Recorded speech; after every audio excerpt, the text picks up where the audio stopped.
gentleman for his remarks and recognise the member for opposition from Monash A.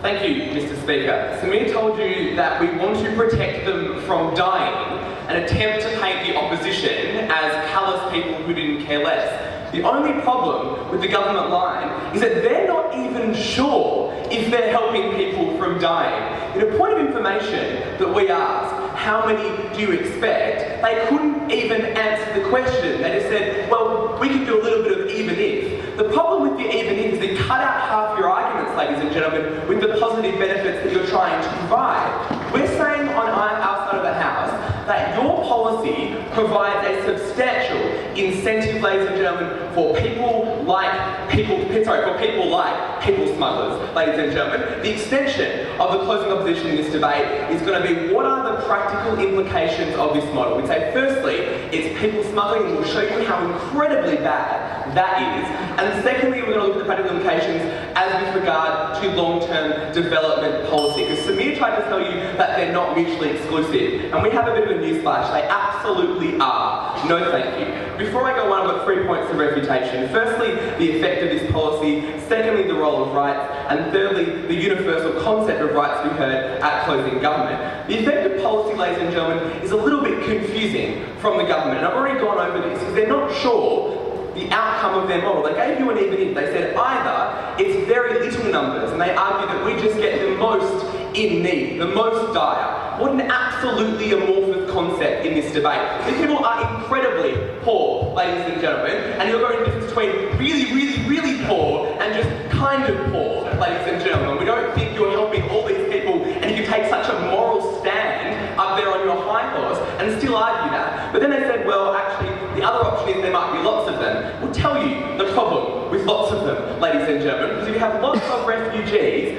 firstly, we say you limit your political capital, ladies and gentlemen, to assist these people in any substantial form, but moreover, you provide a substantial incentive for quite questionable practices. No thank you. Then what we have, ladies and gentlemen, is, but at least they get it better. The ones that get through will at least have a better life. We firstly said we don't think that's necessarily the case and gave the example that in a lot of these countries they don't get the same sort of protections that they would if they were a citizen. But then what we heard is well, once they become citizens, ladies and gentlemen, they will get those sorts of access. We'd say the problem is when they become citizens, we think quite a substantial amount of people are going to come to these countries, create a substantial drain. We think that domestic political implication of that model is that you turn people away from these refugees. You turn them away from assisting them in any meaningful fashion. No thank you. Secondly, on rights, very quickly, ladies and gentlemen, what we heard from that side of the House is you have a right, ladies and gentlemen, not to starve.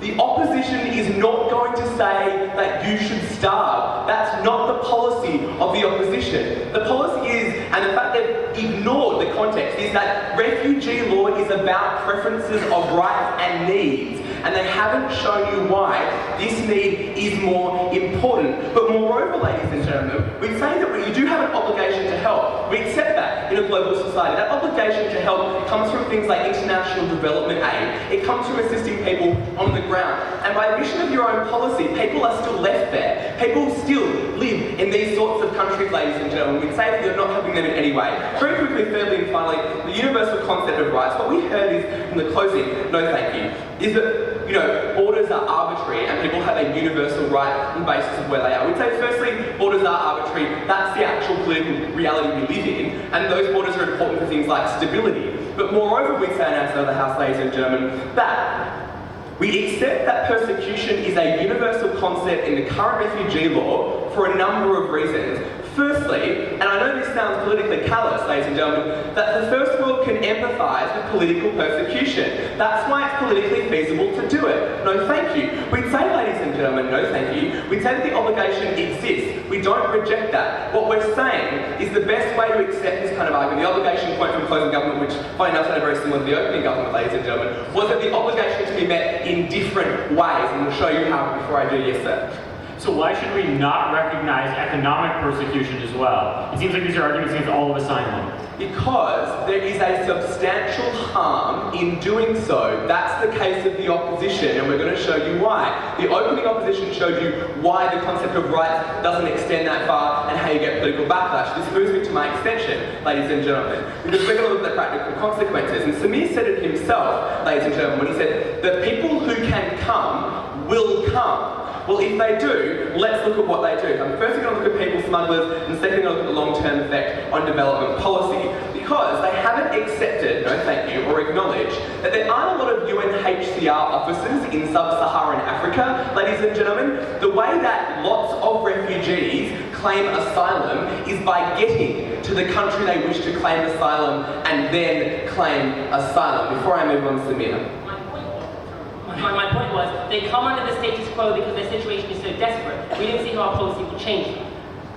Because you just changed your policy. You just said we're going to take you. Before, at least it was illegal for you to be taken. Your policy says we will take you. We think that creates a substantial incentive to come to those countries. No thank you. And we'd say, ladies and gentlemen, that no one has analysed how we apply for asylum. And we've told you there's not a lot of abilities to apply. And what happens is, ladies and gentlemen, that there is a huge market that comes about through people smuggling. And we'd say that that creates substantial harm to asylum seekers. No thank you. We'd say, ladies and gentlemen, that what you do is allow these people to continue exploitation of people. And we see it in Central Europe and we see it in Australia, ladies and gentlemen. 300 Indonesian refugees died in the Timor Sea, ladies and gentlemen, because of people smugglers. We think if you want to really help these people, you shouldn't do it by giving them a green light to be able to sell all the things they have, pay a people smuggler to get them into these countries to claim asylum. Not only most of these people will either die or get incredibly harmed in the process,